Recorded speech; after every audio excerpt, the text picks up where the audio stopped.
Those commercials were lame, right?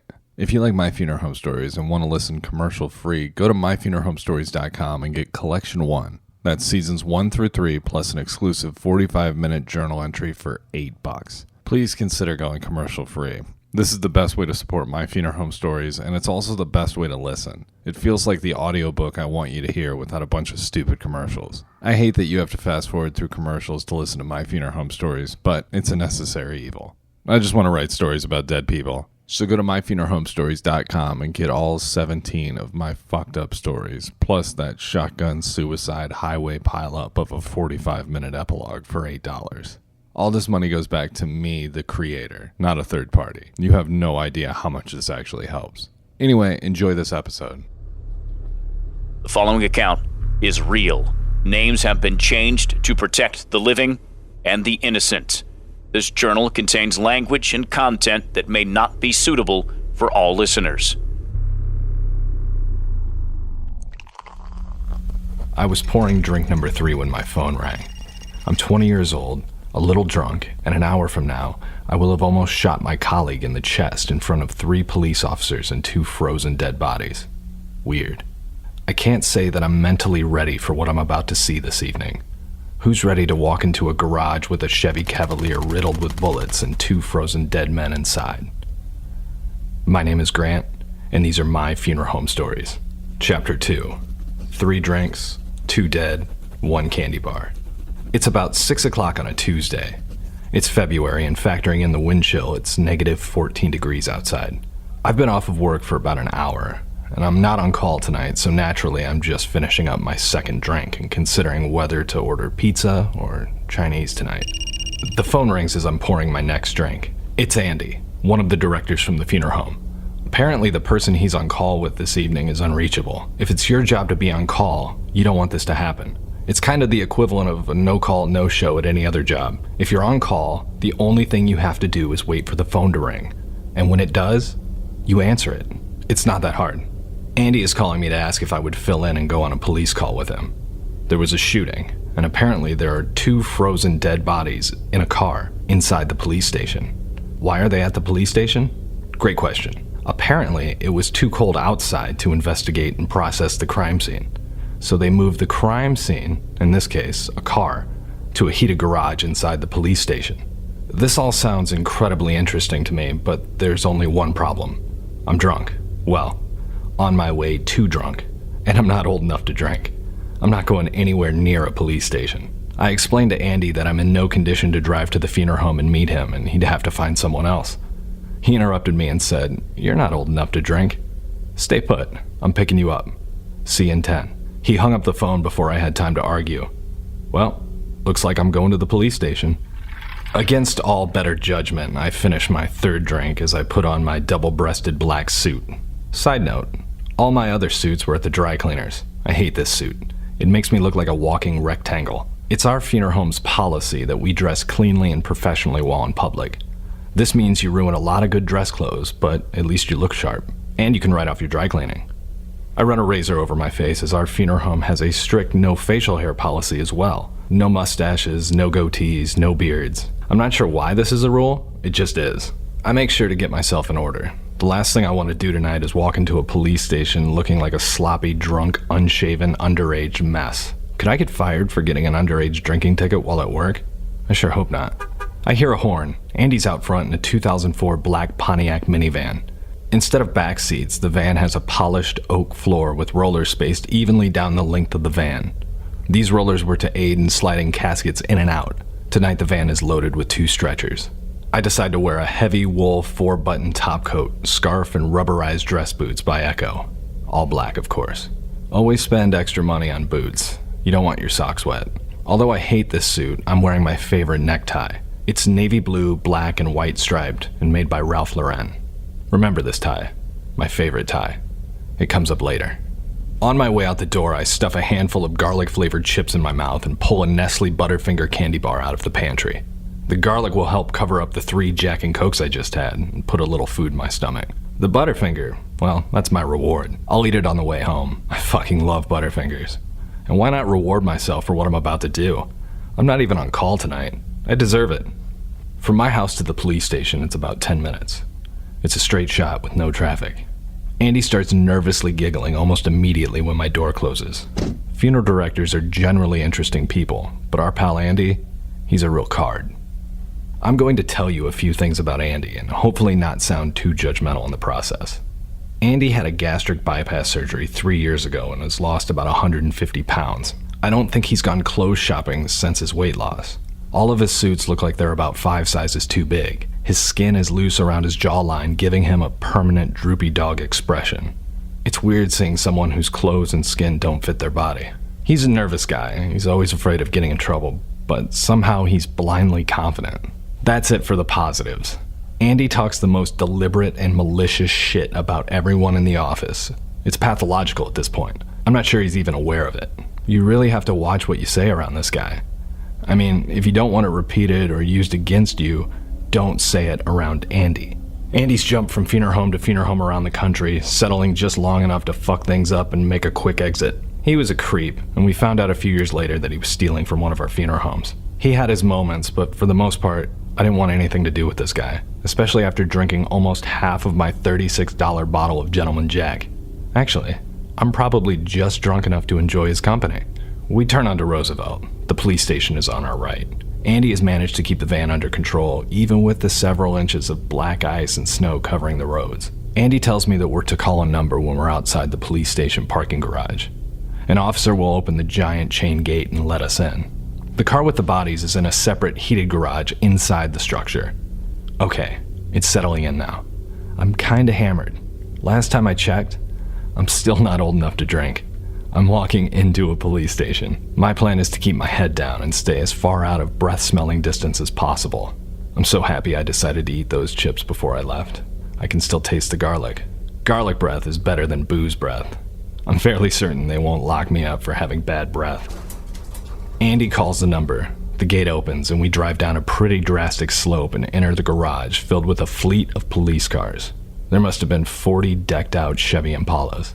We pull forward. An officer signals us to stop at a plain gray door on our right. Andy had brought 2 stretchers.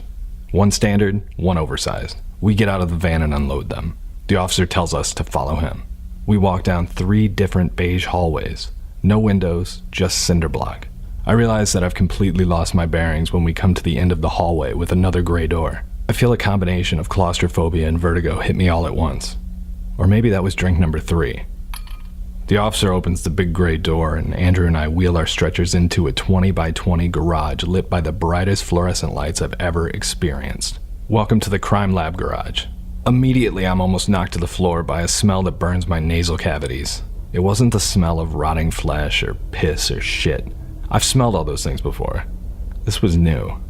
This was so unique. I'd smelled it before at the funeral home, but where? It was like a chemical smell. Ammonia. That's it. It smelled like someone had taken 2 or 3 large bottles of ammonia and just poured them all over the room.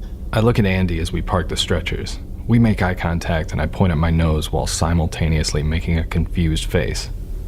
"What the fuck is that?" I whisper. Andy pulls 2 pair of blue heavy-duty surgical gloves out of the front pocket of his stretcher, hands me a pair, and then proceeds to blow my mind. He tells me that the strong ammonia odor is coming from the blood. Apparently when someone dies suddenly, all the blood cells in the body make one last screaming effort to stay alive and dump a ton of waste into the bloodstream. The waste is what gives the blood a strong scent of ammonia. You know when someone says they can smell blood in a movie or TV show? I think this is what they're talking about. Now that I have my gloves on and have adjusted to the smell, I take off my overcoat and suit jacket and tuck my tie between 2 buttons on my white dress shirt. This is simply precautionary. There is nothing worse than dipping your tie into something gross. It's almost always uncleanable. It's at this moment I'm able to take in the scene. Perhaps it's the alcohol, but something feels off. Under rows and rows of fluorescent lights sits a maroon Chevy Cavalier with all 4 doors and trunk wide open. There are 2 men in the back seat. The hood appears to have some stray bullet holes, but it seems that most of the shots were through the windshield, windows, and door panels. The windshield is barely able to hold itself up. The lights are reflecting too much off the shattered windshield to make out any clear details about the men from my current vantage point. Andy and I walk around the car to figure out our plan of attack. He flips open a black vinyl body bag, unzips it, and places it on the ground next to the car. Andy tells me his plan. If they're that frozen in a seated position, we won't be able to move them that easily. So we'll wiggle them out, lay them on the body bag, and zip it up around them. This sounds good to me. We move in. We decide to start with the body in the driver's side back seat. The door is already open and the hinges appear to be hyperextended. The crime scene techs probably did it while they were scrubbing the scene. I finally take in the 2 dead men sitting in the back seat in front of me. These guys must have been a couple years older than me, both wearing Timbs, black jeans, and black jackets, like the big down jackets. One man had a New Era baseball cap on, while the other had a black stocking cap. I didn't see any logos, but the brain matter, bullet holes, and blood may have made it hard to spot. The ammonia smell inside the car is completely overwhelming.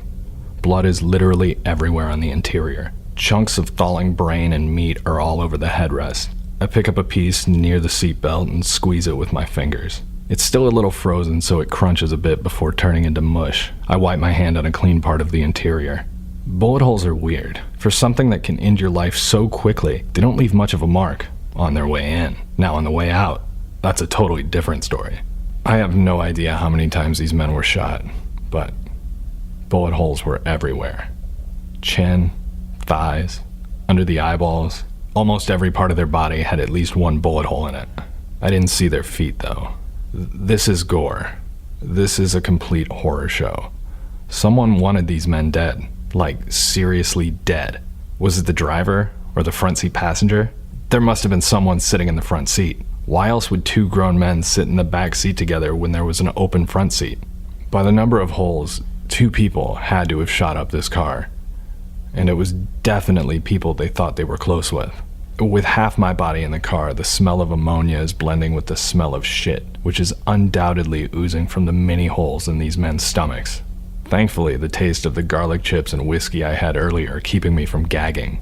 Both men looked like they were sleeping, like someone's dad or brother in the backseat on a road trip, but riddled with holes and covered in smelly blood and thawing human chunks. There's only enough room for one of us in the car's backseat door opening, so Andy gets in the driver's seat backwards and reaches back around the front seat to help shimmy the body out. I press the button and unbuckle the seatbelt. It whips back into its home position, startling Andy and I. Everything in this car is covered with blood or some sort of human matter. My gloves are literally covered in blood from just unbuckling the seatbelt, and now the taste of the ammonia smell is dripping its way back through my throat. The officers are having some sort of quiet discussion standing by the door we came in earlier. It's not uncommon for police officers to be completely apathetic about crime scenes when the funeral homes arrive. The investigation is basically over. Tonight, these officers couldn't care less about their scene. They just wanted to get these bodies moved out of the garage so they could get home to their families. I get that, but their lack of supervision is troubling, especially with what happens next. I am now completely hunched over the body in the back passenger seat. Andy is supervising from the front, turned around in the driver's seat with his gloved hands on the headrest. I tell Andy that I think I'm strong enough to just grab his right forearm and slide his body out on my own. When I grab the man's forearm, I immediately feel something isn't right. I've grabbed lots of dead people's forearms before. None felt like this. It was so hard and rigid. Now, I understand he's frozen, but whatever I'm grabbing onto isn't human. It's something else. It's thin, hard, like metal. It feels like one of those canes you'd buy at a drugstore. The 3 drinks circulating through my bloodstream make me curious, but pensive. I tell Andy that I'm not touching a man's arm. There's something else in his jacket. I interrupted the police officer's conversation. Hey, something isn't right here. An officer and I switch places as he pulls out a tactical knife and starts cutting away the sleeve to the down jacket. It's a fucking gun, he says. I look over his shoulder and see the open sleeve of a jacket revealing a sawed-off shotgun. The inside of the coat was some sort of bright orange material, so the short barrel of the gun stood out. And so did the trigger, but not because of its color. It stood out because a frozen dead man's finger is hooked over and frozen around it. Did I mention the gun was cocked? This means that the slightest movement would have caused a round to discharge. The gun would have fired directly into the driver's seat, the seat where Andy was supervising from. Apparently, Andy and I noticed this at the same time, and the next sound we hear is an officer saying, "Gun! Loaded gun!" Andy and I step back while the officers deal with the gun. Andy is freaked out and turns some blotchy, greenish-yellow color. Andy says, I don't like guns. I don't like guns. It's cool, man. Nobody got shot, I say, not being too sympathetic. I'm definitely drunk now, and the idea of a frozen dead man shooting my partner in the chest is kind of hilarious, even if it would have been my fault. Andy quickly moves towards the door and says, "I need to get some fresh air." He scurries out like an asshole and lets the door slam behind him. Almost at the same moment the door closed, the 3 officers approached me from behind. We got it out. It was loaded. "Your buddy's lucky you didn't shoot him in the chest." I just giggle to myself and tell the officers my partner needed some air. I tell them that I'll make the removals myself and they don't even have to get their hands dirty. How hard could it be? I'll just grab and pull. Moving these bodies was very easy. Frozen bodies move as one piece. Regular room temperature bodies are just floppy dead weight. These guys were solid. It was like moving 2 heavy end tables out of your friend's car. The sound of the 2 bodies hitting the cold cement after pulling them out was very satisfying. Just a loud, hollow, frozen thud. I'm surrounded by awfulness, and all I can think about is how proud I am that I just handled this crime scene on my own. I can't wait to eat that Butterfinger waiting for me in the car. It's a fitting reward, but also something to get rid of this ammonia and garlic taste overpowering my senses at the moment. Andy still hasn't come back, and we're about to zip up the last body bag. An officer had put on a pair of gloves to help me maneuver the second man's rigid bent knees into the body bag. This man's body was like a complicated Tetris piece. We each grab a zipper on either side of the black vinyl bag, and we zip our respective ends until they meet in the middle. I nod my head at the officer and say, "That's how it's done." The officer looks at me sternly and says, "Did you just come from a party?" I look at him confused and say, "What?" He tells me that he just got a waft of alcohol. "It reeks like booze over here." I close my mouth quickly and my heart begins to beat out of my chest. I must smell like a distillery. So much for those garlic chips. Laughing, I tell him, "On a Tuesday? Come on, man." The officer stands up and says, "Let's run a talk screen on these guys to find out how out of it they were." Whew. Looks like I dodged a bullet. How did he smell my whiskey breath over the ammonia smell? Does my breath just smell like straight rubbing alcohol? I feel bad that these guys got blamed for my alcohol breath, but at least I won't be walking out of here with an underage drinking ticket. Calming down and feeling relieved, I look down at my shirt and see that my necktie, my very favorite Ralph Lauren necktie, had fallen out of my shirt at some point and had been dipped into some smelly, smelly blood. Fuck. Of course, I ruined my favorite necktie on the night I'm not even supposed to be working. I undo the knot and throw the tie into a biohazard bag. The rest of the removal was kind of a blur because I was laser focused thinking about that Butterfinger I'd left in the car. The alcohol plus all the blood smell had kind of made my stomach sour. My mouth starts to water thinking about that candy bar. One of the officers helps me wheel the stretchers out to the van in the main area of the police station parking garage. I can see exhaust coming out of our van. It's on. Did we leave it on? I open the back of the van to find Andy laying down in the center of the wood rollerboard. He's startled and jumps up to a seated position and says, "I'm sorry, man. Guns really freaked me out. I almost got shot. I thought I was going to pass out." I noticed a yellow wrapper sitting next to his right leg. He noticed that I noticed. "Oh yeah, I owe you a candy bar." All at once, my dislike for Andy hit me like a tidal wave. I ruined my favorite tie, and this asshole ate my candy bar. I didn't say a word. I just imagined what it would have been like if that shotgun would have gone off. My name is Grant, and these are my funeral home stories. Hopefully you enjoyed this episode. If you did, be sure to subscribe and tell a friend. Have a question or comment? Follow me on social media, @Pomo and Kitch.